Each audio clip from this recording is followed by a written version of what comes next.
From Tampa's perspective, man, they got an awesome defense, man. They got quality guys on all three levels. What a catch by Pickett. We got a lot of work in terms of getting to know them and familiarizing ourselves for this opportunity. Intercepted in the end zone. Ride with the concepts that you can execute regardless of circumstance. You highlight the players that can perform well in those circumstances, and you keep your mouth shut and you put your head down and work and wait for your next opportunity. And that's not coming for us until Sunday.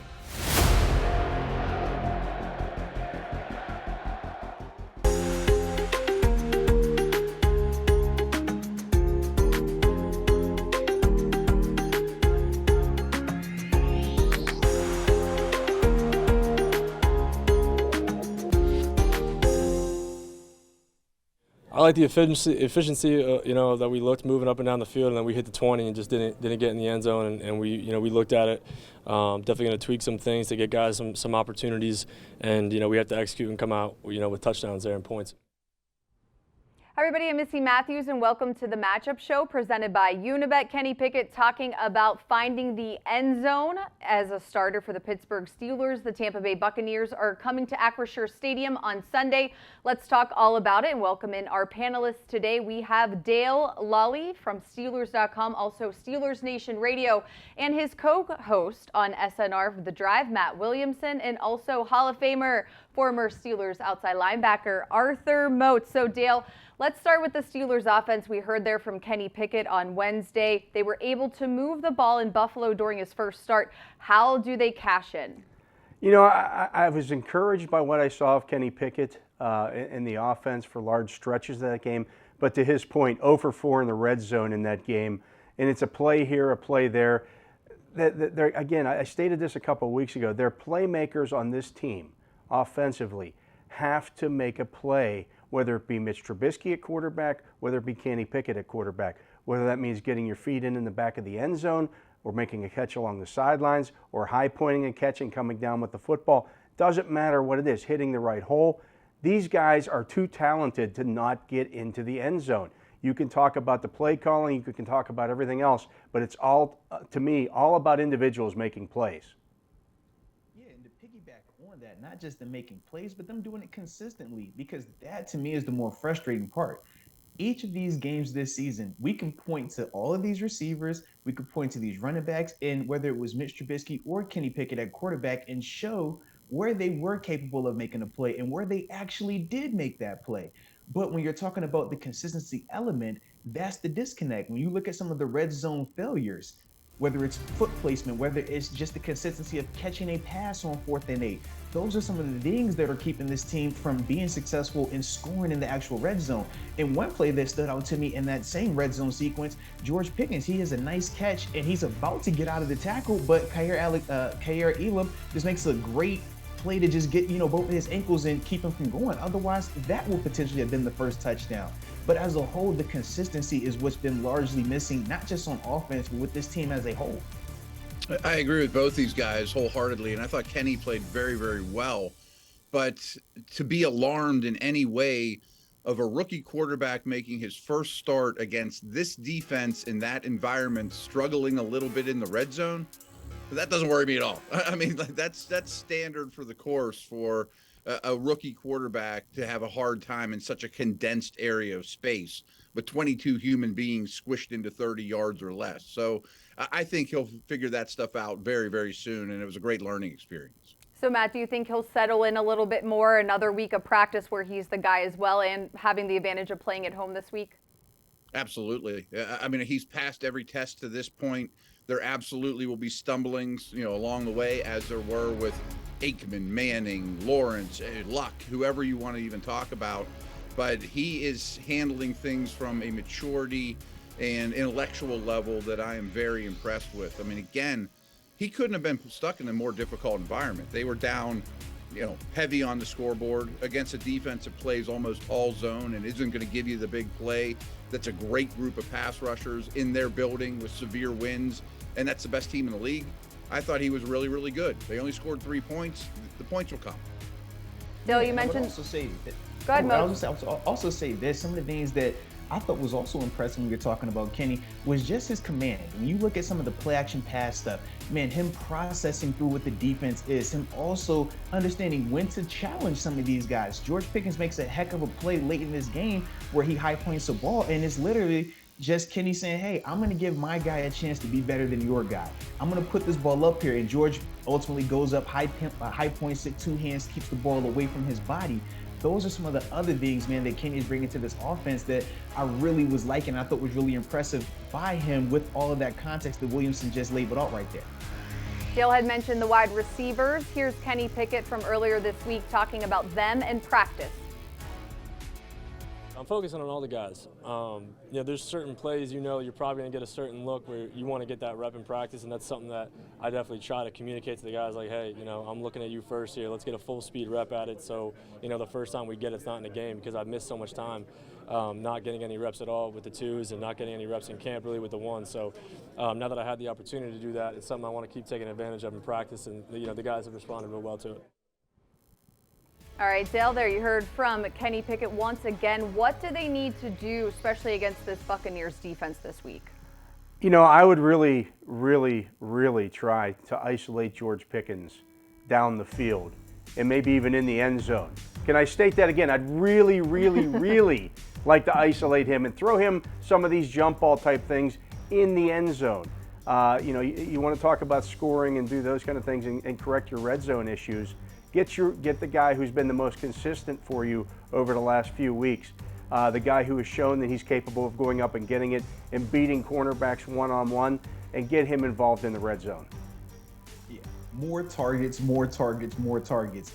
Obviously, we want him more in the red zone, but hey, I'll take more just in general because George has clearly shown that he has an ability to go up and get these 50-50 balls where they're no longer considered 50-50. Moats, they're not even 50-50 balls. They're just George Pickens balls.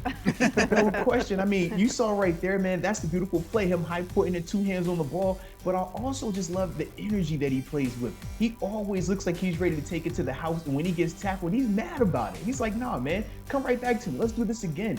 That's the type of energy that we like about this kid right here. And ultimately, why I'm saying, hey, he needs to get double-digit targets going forward because he's proven that he is more than capable of that, and he will be a productive receiver even more so with that.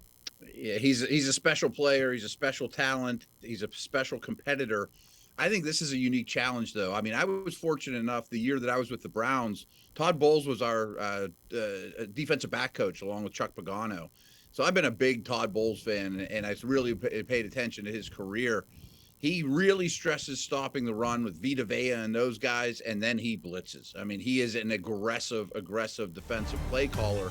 And where I'm going with this is you got a rookie quarterback and a rookie wide receiver and a young offense overall. I really want to see how they handle blitz, and that falls on Pickens as well. Like, hey, you better read this guy coming and cut off your route, or be the hot receiver. So that's not just on Kenny, but the way that this young offense handles blitz is going to be very telling to me. All right, we have our Yins Chat predictive question for you guys, and it involves wide receivers. More receiving yards this week, Deontay Johnson or George Pickens. You can download the Steelers mobile app and play Yins Chat with an opportunity to win a Kenny Pickett autographed football. Questions are updated daily. Dale, I don't even know if I need to ask you, who's having more receiving yards on Sunday between these two? That will be one George Pickens. And this is nothing against Deontay Johnson. I think Deontay Johnson's a fabulous wide receiver. I think he's the Steelers' best guy at beating press coverage and doing some of those things. But George Pickens is just a physical freak. Get him involved often, and get him involved often even more so. He's got to get the football. And I was going to say, don't just stop there. When you talk about him and Kenny Pickett's natural rapport as well, we're starting to see that being started to connect, man, where those two guys are just having a natural synergy. Okay, if the coverage is on top, I'm going back shoulder. If the coverage is behind, I'm going to give you a chance to jump ball. So that natural thing right there is ultimately going to help in terms of producing those yards or more organically going forward as well for George Pickens. Matt? I play a lot of fantasy football and pay attention to the rest of the league a great deal. And some people that chart these things, there isn't a receiver in the league who has been this close to making big plays more than Deontay Johnson. I mean, he has been just on the wrong side of 5, 6, 7 monstrous plays. They're bound to come again. I'm not sure who I'd take in terms of receiving yards, but Deontay is very due. Do you guys think we'll see a touchdown by a wide receiver this week? Yes. Yes. It better come from a wide receiver because I don't know if they're going to run one in against Vita Vea. So, yeah, I think you definitely see one. All right. George Pickens, maybe 3. I need it. I'm calling George Pickens. He's I'm getting with Moats. All right. We now have your opening lines for Week 6 across the league, presented by Unibet Sportsbook, an official sportsbook partner of the Pittsburgh Steelers.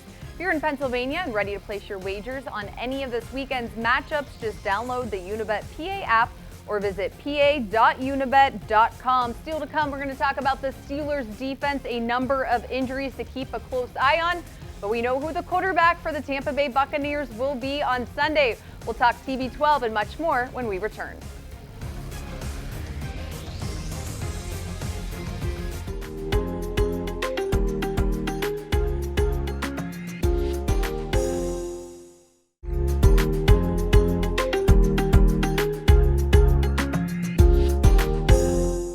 Yeah, just rushing with an attitude that I think we're going to be able to. Coach Tomlin always says rushing coverage work together, and so that's something that's really got to be exemplified this week. Holding it down in the back end and us getting after them up front. Welcome back, everybody. Let's talk about the Steelers defense and Tampa Bay Buccaneers quarterback Tom Brady. Moats, let's start with you. What does this defense need to do after their performance in Buffalo? I know there's a number of injuries, but as we know, they don't use those as excuses. Yeah, you're absolutely right. To me, the first thing is you got to be more consistent across the board. I think that all of these defenders at some point in time have been productive for the Steelers on defense, whether you're talking our pass rush, whether you're talking the inside linebackers, even the secondary. But the big issue that starts to happen with some of the injuries that have taken place, guys are expanding their roles. So instead of you only needing to play 15 snaps, now you might be playing 30 snaps. Instead of playing 30 snaps, now you're playing 45 to 50 snaps. So just their exposure is ultimately leading to some of that inconsistency popping up a lot more. So when you're talking specifically on this Bucs offense and how to contain them or ultimately limit them, I think the consistency element has to be there. So when we're talking pass rush, you have to find ways to make Brady uncomfortable. When the Atlanta Falcons started to come back in their last game, it was because they started to hit him. They started to make him feel uncomfortable and play faster than he wanted to. And that's something that we're definitely capable of, but we haven't done it consistently enough. When you're talking about our secondary, they're going to have their hands full in terms of this matchup, but the communication becomes even more of a premium. Understanding the physical limitations that we might have versus some of the athletic ability that they're going to be facing, and just understanding that, okay, instead of disguising at 10 yards depth, if I'm a safety, maybe I disguising at 13 yards depth. Maybe I can't have it be an elaborate design or elaborate pre-snap bluff, but I'm going to be in position that he knows he can't make this particular throw. Those are some of the things that when we're talking about attacking this Bucs offense at just the bare minimum level, I think those are some of the things that you should go with or could tangibly be in place to help this team out. Yeah, you're right, Arthur. And I think the idea should be for everybody to do your job. Don't try to do too much. Don't try to cover up for the guy next to you. Just do your job and know your job and perform it. And Terrell Austin just spoke to us earlier today, and he talked about, everybody, understanding the concepts of the defense and then being able to execute them. You don't want to see guys running free. You didn't necessarily see that against the Bills. Now it's just a matter of fine-tuning those things to the point where guys can not only know what their job is, but then just go out and do it. Execute what the play call is.